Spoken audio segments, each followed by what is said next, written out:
ઓમ નારાયણ મહાદેવ હોય. આજે મારો જન્મદિવસ છે અને અમારા ભગવતી સ્ટાફના બધા બહેનો સેલિબ્રેટ કરે છે.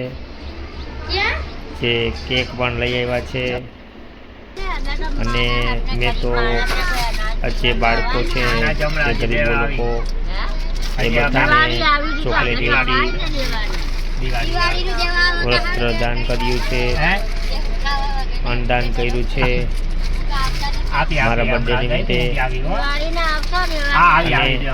ત્યાર પછી આ બધી ગરીબો સાથે અમારા ભગવતી ક્ષેત્રના સ્ટાફ સાથે જે બર્થડેની મોજ કરી એન્જોય કર્યો છે.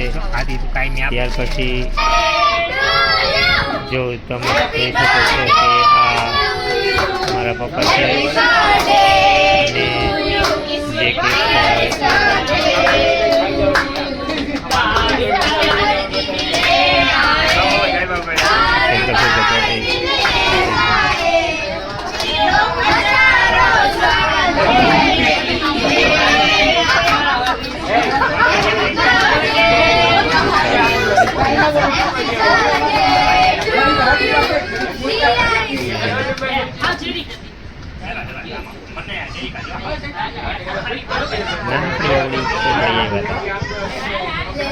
જે કેક તો કાપીએ નહીં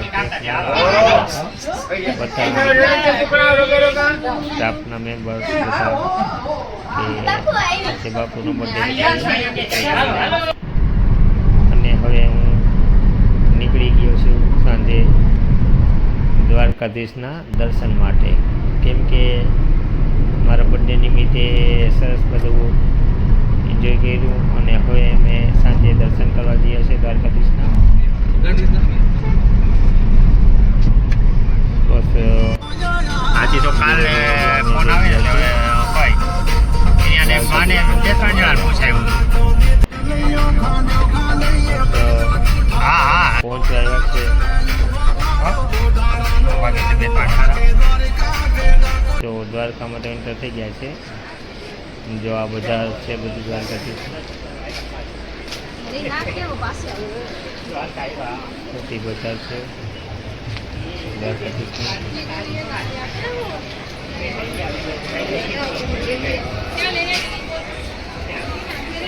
अरे वो भैया क्या कह रहे हैं? चलो मैडम चलो. કાન પર છે અને રત્ન જેવડાયું છે અને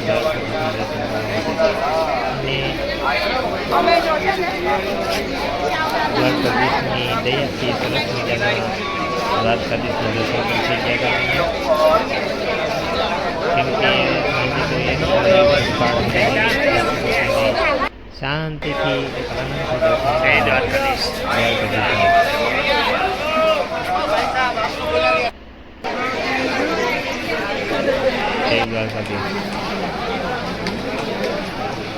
પાડ લીધો ના આ રીતે આમ કરીને મોબાઈલ ચમકો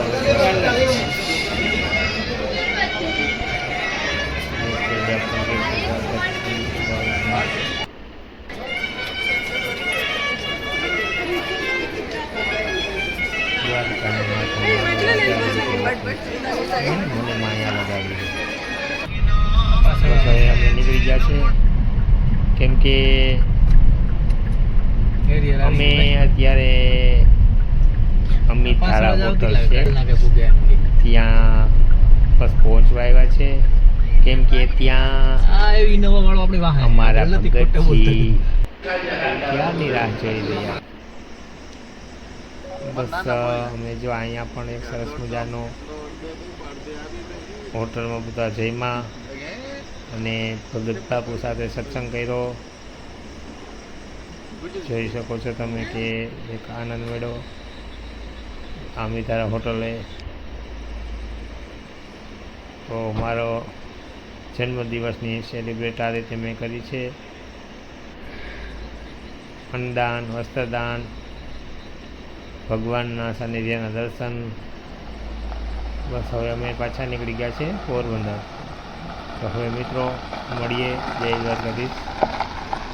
ઓમ નમો નારાયણ.